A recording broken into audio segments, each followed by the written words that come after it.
Hello there everyone, Carol here again. Today I'm on a bit of a mission. So if you've watched any previous videos, you'll know that I've been sorting out my craft room, setting it all up, and I have these lovely little suitcases, and in this particular one I've got all my Tim Holtz Paper Dolls, and they are, to put it politely, in a muddle.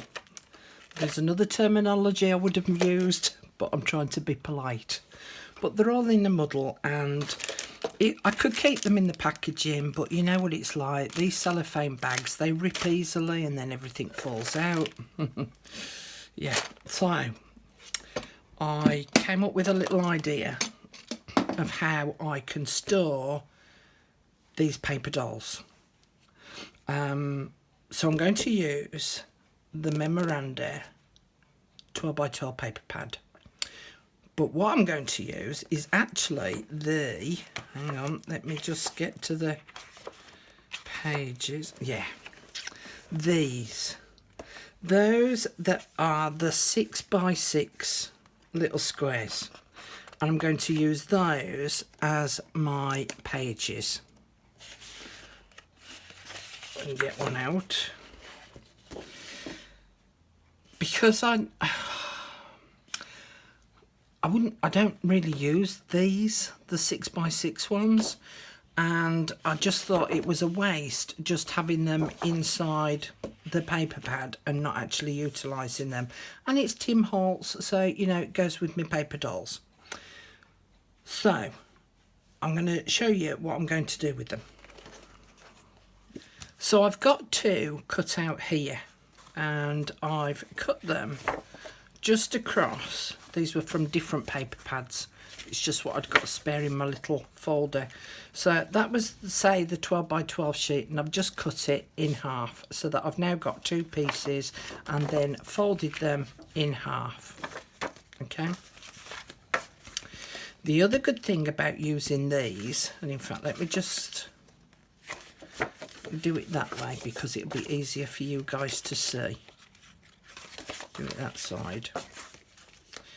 It needed to be the height to be able to take the tall ones, because I've sorted them out, and there seems to be large,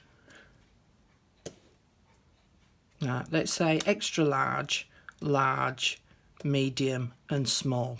Okay, so for the largest ones, the booklet needs to be able to take the height of these largest ones, which is what this does. So tick number one. The next thing that I wanted to consider was that I wanted them in pockets, but I wanted to be able to see all of them, you know. So I didn't want to just see, you know, if I used a paper pocket, then I'd only see that part and I wouldn't know whether it was a standing or a sitting paper doll. So I wanted pockets that I could then visually see through the pockets, sort of what was there. I'll get my words right in a minute. So I came up with the idea of just using some vellum. It could be tracing paper, but I decided on the vellum because it's that little bit more sturdier. Now this is a thinner version and I'm fine with that, but obviously then I need to work out what height I want my pockets to be. I've already worked out the mathematics for you. So I want to do pockets that are slightly smaller than the width of the page, because otherwise you could end up with a load of bunching in this area, and especially if you do, if I open it up, if you do one long strip, you definitely end up with a load of bunching, and you either have to glue it down or stitch it down in that middle piece. So I'm going to do separate pockets on here and separate pockets on there rather than one long strip. So I've worked out that the page size needs to be round about 5 3/4 inches wide, right, and it leaves a little bit of a gap here, which then prevents it from all bunching up where that crease fold is. I've then worked out the height by choosing standing people, one from each category, and so the tallest one needs to be about 3 3/4 inches. The next size down needs to be about 3 inches. the one after that is 2¼ inches, and the one after that is 1½ inches. Okay, so those are the measurements if you want to make your own. So I'm going to now cut out my pockets. Now so I want 5¾ inches wide. So I'm going to cut off a strip here. Now this strip I could actually use as extra pockets later on if I so needed. And I want, let's see, let's do the biggest one first, 3¾ inches.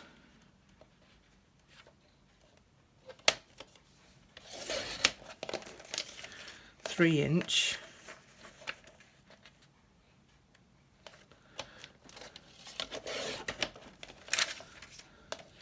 2¼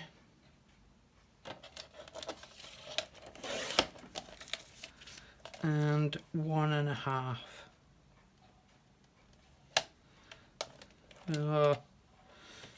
For some reason my paper trimmer doesn't like me pushing up.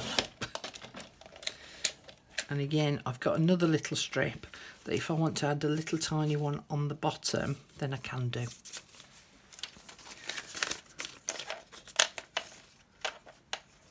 That's all my pockets now cut out and sort of grouped together. Now I need to think about how I'm actually going to attach them to the page, and there's a couple of ways in which you can do this. One is to just glue them in place, but what you need to make sure is that you only have a thin line of glue. So like my Tombow glue, whilst it would be nice and strong, it doesn't give me a fine enough line and can end up splodging everywhere. So I could just glue the back one in place, and I would use something like my art glitter glue, which is, I've got a fine nib tip on that. So I would just put a thin line of glue down each side and across the bottom,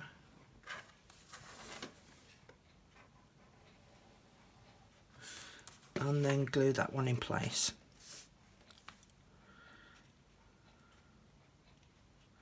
Making sure that I was lining it up on this right hand side edge. Now as you can see, look, the glue is squidging. So, and also vellum curls with glue. So then you would do the next one. Again, down the two sides, across the bottom,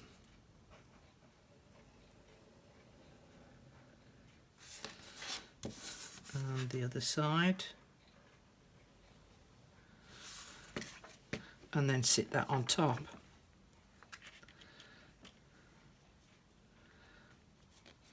Now one of the problems with this is that you end up with 10 ton of glue. Yeah, all right, I know I'm exaggerating, but you end up with 10 ton of glue. You end up with it all over your fingers, oozing out the sides and the bottom, oozing into your space.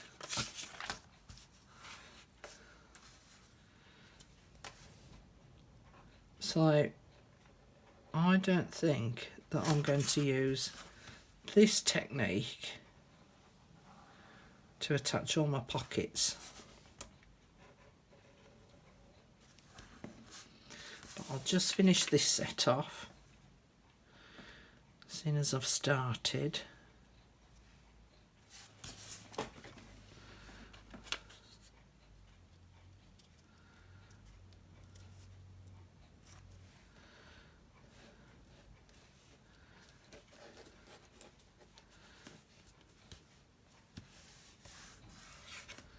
Okay, so you see it ends up quite bulky at this bottom edge down here, because you've got the 4 layers of the vellum and 3 to 4 layers of glue, 4 layers of glue there as well, so it can end up being a little bit sort of bulky. And then hopefully this glue will dry clear enough that I don't have, ooh, I've just bent my bin, that I then don't have this squidgy looking effect on the side and across the bottom. Another way of doing it is sewing around just the 4 pieces of vellum. Now, one of the things you need to be careful about when you're sewing stuff like this is that you do a long enough stitch. So you've got to do quite a long stitch. And you can practice on a little sample piece to begin with. So I'm going to do a really long straight stitch on this. But the other thing that I'm going to do is I've got some wide micropore. And just to help to give it that little bit of extra support when I'm stitching it, I'm going to stick down some micropore. So I've got about 1/4 of an inch on the front, and then the rest of it will fold round to the back.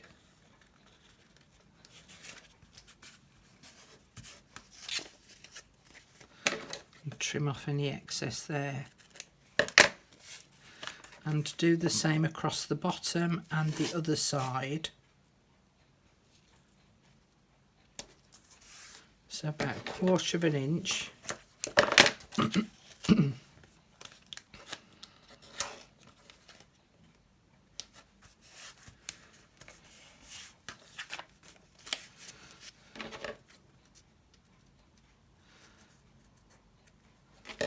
But you could also do this with fabric.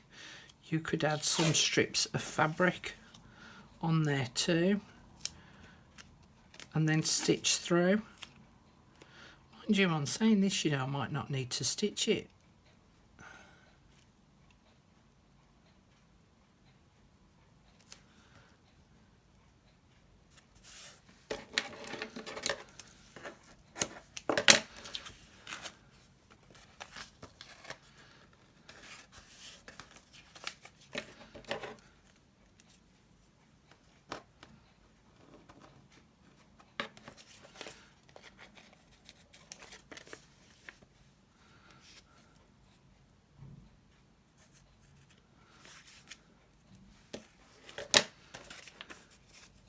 So then if I was going to stitch this, I would stitch right the way through the micropore and all the layers of the vellum. Now this actually might be sturdy enough to just actually stick in as it is. So let's have a go at the 3 different versions. I'll be the guinea pig and we'll see which one works out best. So this one I'm going to stick in just as it is, and then I'm going to go off camera, do another one and stitch it, and we'll see which one works best.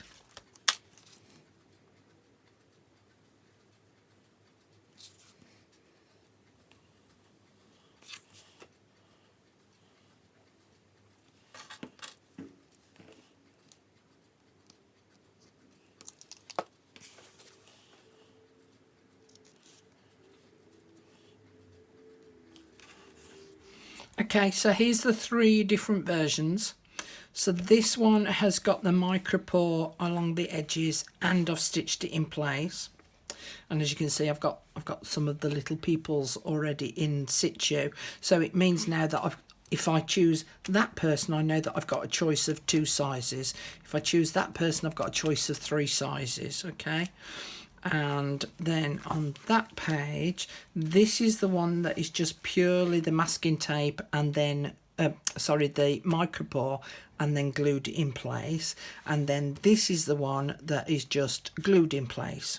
Okay, my personal preference is this one, which is just purely the tape and then glued in place, because to me, although the stitching looks nice, it's an added extra job that I don't want.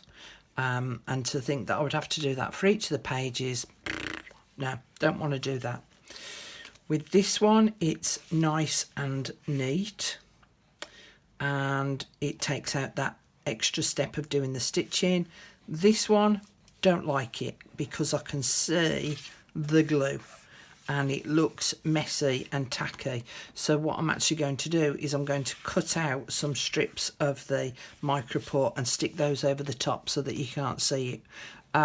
It's also quite bulky where all the glue is, so I don't like that version, but that version, nice and neat, quick and easy to do. So that's the version that I'm going to use on all of them. Now, one of the things that you can do is, for instance, here you can see that you could stitch all the way through the whole sheet to separate that into two separate pockets. What you've got to remember though is if you're stitching down this centre piece down here, you're going to end up with the same on the back side as well, so you'd only end up with two separate pockets, which is fine. But like if I did it here, I'd stitch down there and I've got two separate pockets, but on this side I'd need three because I can fit three in. So, you know, swings and roundabouts which way you do it. But if you are going to stitch them vertically, then you would need to do it once you've attached it to the paper at the back. So I'm going to go off and go and do the rest of my pockets, cut out some more pages, micropore around the edges, and yes, you could use washi tape. I don't like washi tape for the simple reason that it doesn't always stick. The sticky on it is not very strong, so then you end up gluing it down, so you're basically going back to this jobby here. You could use masking tape, you know, you use whatever you've got. You could use fabric, all sorts of different ideas, but for me, I've got tons of the micropore, so that's what I'm going to use, and I trust it. And then I'm going to sort out all my little peoples into, you know, the big, the small, the medium, the tiny, and group them all together so then I can put them into each of the pockets.